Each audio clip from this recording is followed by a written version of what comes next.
Hey all you action figure enthusiasts out there, JC here with another T&I toy review. And for today's review, I'm going to be taking a look at the brand new DC Multiverse 7-inch scale DC Rebirth, the Flash figure from McFarlane Toys. Now you can see here that this figure comes packaged in the same style of packaging we see with all the Multiverse figures. You've got that black box, you've got the logo down below along with the name of the character. The figure is clearly displayed. On the sides, you've just got the name of the character again, and then on the back of the packaging, you've got some artwork for the Flash. Down below that, you've got a look at other figures in the line. All right, so let's get this open and take a look at what's inside.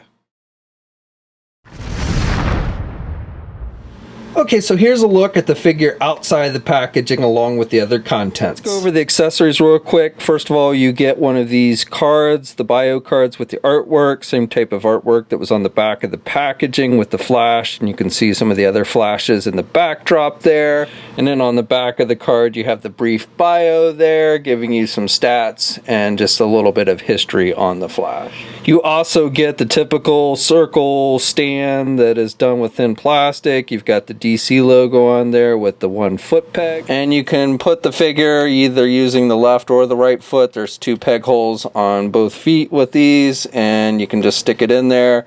And then, you know, overall, you know, these don't take up a lot of space and they do work pretty effectively. And then finally, you get 6 different lightning bolt effect pieces that you can attach to various places on the figure to make it look like he's actually running. And these are all just done with translucent yellow plastic.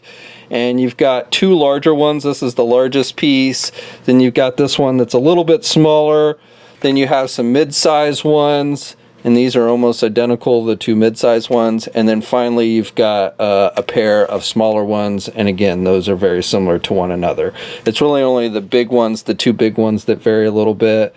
And you get this one that actually has the 2 pieces that are connected. Now, before I show you the effect pieces, the running effect pieces attached to the figure, there is something I wanted to point out right off the bat with this Flash figure. And I think this is a common problem with all of them.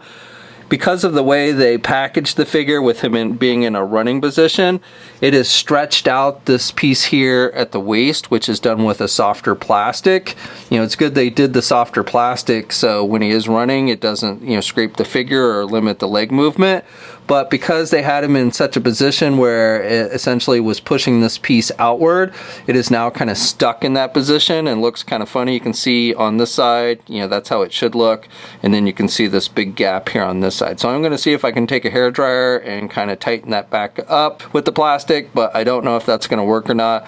And again, it's totally because of the way they packaged the figure with him in that running position. Okay, so I've taken a hairdryer to it, and I think I've, you know, fixed it for the most part. You know, it's not 100%, but the gap there between the leg and the crotch piece is much tighter.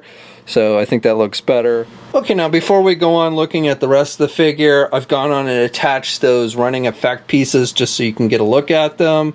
So you've got this bigger piece that's, you know, you have the 2 big ones. So you have this one up here, which is the biggest, and then you have this one down here, which is made to plug into one of his feet. You can do it in the left or the right. The mid-size section ones, you can plug into his arms if you want to, but I think they probably look better on his legs. And then the smaller ones I have plugged into his arms there. But again, you can kind of switch them around if you want. Now with this big piece, it plugs into his back. And I should note that you actually have some articulation with these 2 pieces.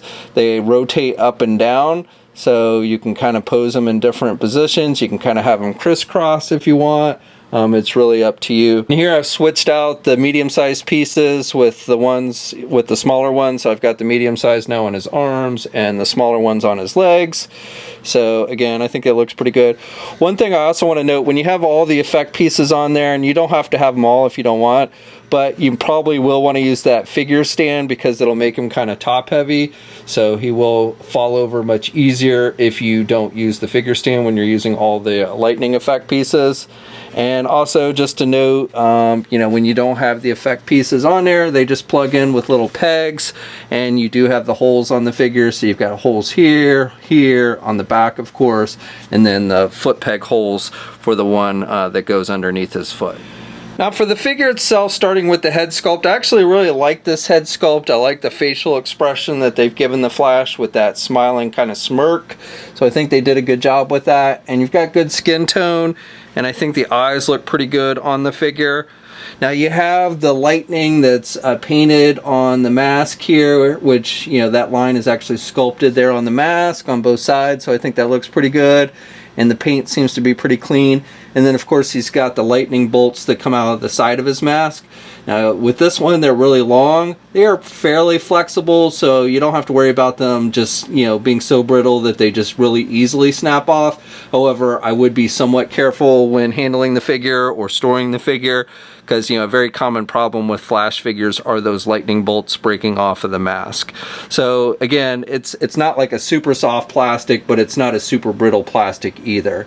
Now they came out of the package fairly straight. You know, I didn't straighten them out or anything with the hairdryer, so I think they came out of the packaging fairly straight and look pretty good. So overall, I think this is a really solid looking head sculpt for the Flash. Now for the midsection, the torso, you've got the lightning bolt on his chest, which is sculpted, the lightning bolt itself as well as the circle there, and then you've got the white background. These lines that come out from the circle are actually painted on the figure, but they are nice and straight and everything, so no complaints there. You also have some nice sculpting detail in the red portions of the outfit throughout, like here on the arms and on the underside and on the back here. And so it gives you some nice extra detailing on the suit, which I think comes off looking pretty good. The red for the suit, you know, it's not too bright, but, you know, there's not really any wash or anything, but I think they've done a pretty good job. I do like the red coloring on the figure. You've got the belt, which again is sculpted, along with the lightning bolts on his gloves. Now with these wrist lightning bolts on his gloves, they do stick out a little bit. Again, like with the lightning bolts on the head, they're not like super brittle, but they are hard enough plastic that if you pulled on them too much, you know, they might break off, so just use caution. You have the belt. I do have some where you can see some red, so if I have any kind of like messy paint, it's probably there on the belt. It's not a big deal, but when you look up real close, you can see some red nicks on there and stuff. And then you have the sculpting detail that comes down the legs, so that all looks pretty good. And then finally you have the feet. And again, you have some sculpting detail with the line work on the boots. There's no lightning bolts on the boots with this one. You have those, I don't really like the way the ball joints look on these figures. The DC Collectible, DC Essential figures, it's the same way. Yeah, I don't know, they just look a little off to me. And then because you have the toe articulation, you have these little pegs here in the toe. So, and they're done with a bright silver, they're not painted, so those do stick out. One other thing I want to point out with his left foot, you can see here, and I'm not sure if that's the way it was sculpted or if it just got warped a little bit in the packaging, but you can see here how the basically the shin kind of bends inward. So I don't know, I've tried taking a hairdryer to straighten that out a little bit, and that's helped some, but you definitely get kind of a bent there in the left leg. So it can make standing a little bit annoying and what have you. And again, I don't know if that was on purpose or if it just got warped a little bit in the packaging. The hands, so you've got a closed fist for the right hand, and then you've got an open hand for a running position. You do not get any alternate hands with this figure, so you're kind of stuck with the open hand. And the way they've sculpted the fingers, they kind of go back, and I believe that is on purpose. You know, again, for running like poses, it would have been nice if we'd gotten an alternate, at least an alternate left hand, maybe a closed fist left hand. Now there is the Flash coming in the 2-pack, which I think has different hands, which you can probably switch out, but you know, it's kind of annoying that you have to buy an extra figure in order to get an extra pair of hands or such. Okay, so this figure stands just a little bit over 7 inches tall. Here's a comparison with the Detective Comics 1000 Batman figure and the Superman figure that McFarlane did in the first wave. Here's a comparison of the DC Essentials Flash figure from DC Collectibles. And these two figures are pretty close to the same height. The McFarlane one may be a hair taller. And then finally, here's a comparison with one of the 6-inch DC Multiverse figures that Mattel did. This is one of the more recent ones that they released in the line.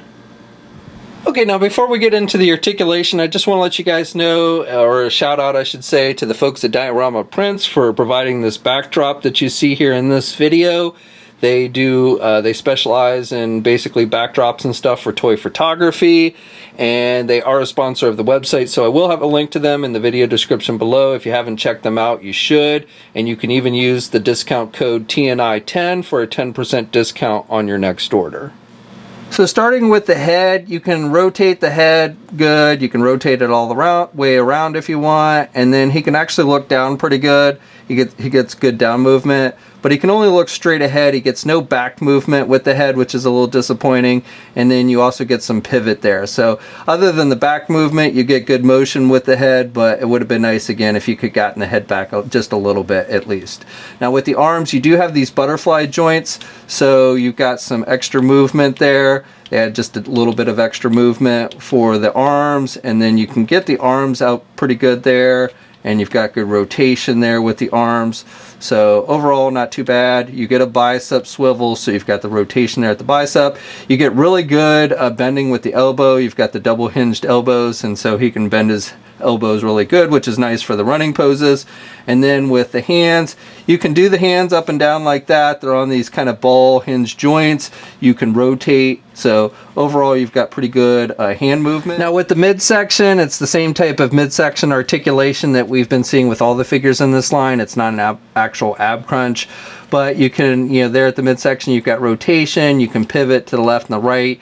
You also get rotation at the waist and more pivot. And then you can bend about this much if between the midsection and the waist, he can bend forward about that much. So not great.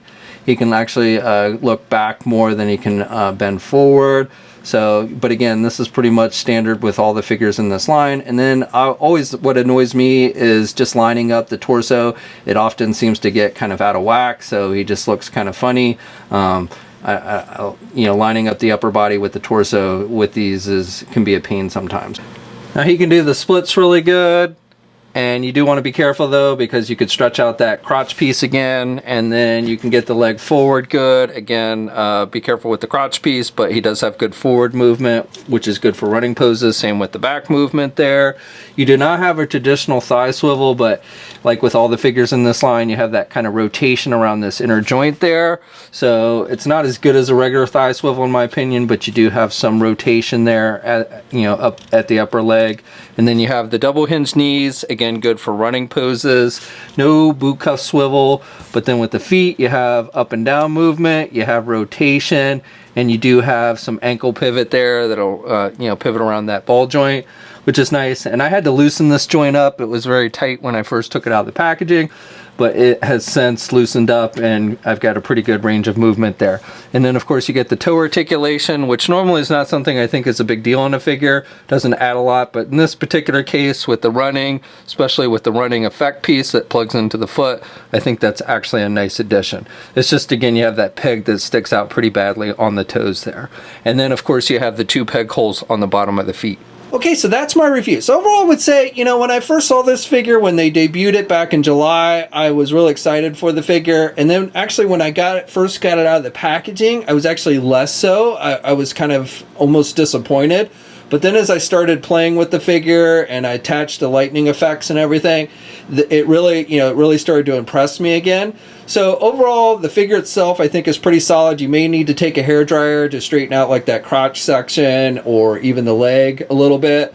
But otherwise, I think it's a pretty solid figure. I like the head sculpt, but what really sets this figure apart from other companies that have done the Flash, like DC Collectibles and Mattel, I think, are these lightning running effects. I think they've done a really good job with that, and it just kind of adds a lot of fun to the figure. It makes it look like he's actually running.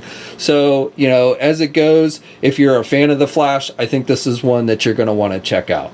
Now, this figure is available now. You can get it at places like our sponsor, Big Bad Toy Store. As always, leave a comment. Let me know what you think. Like the video, subscribe to the channel, hit that bell notification, and until next time, guys, I'll catch you later.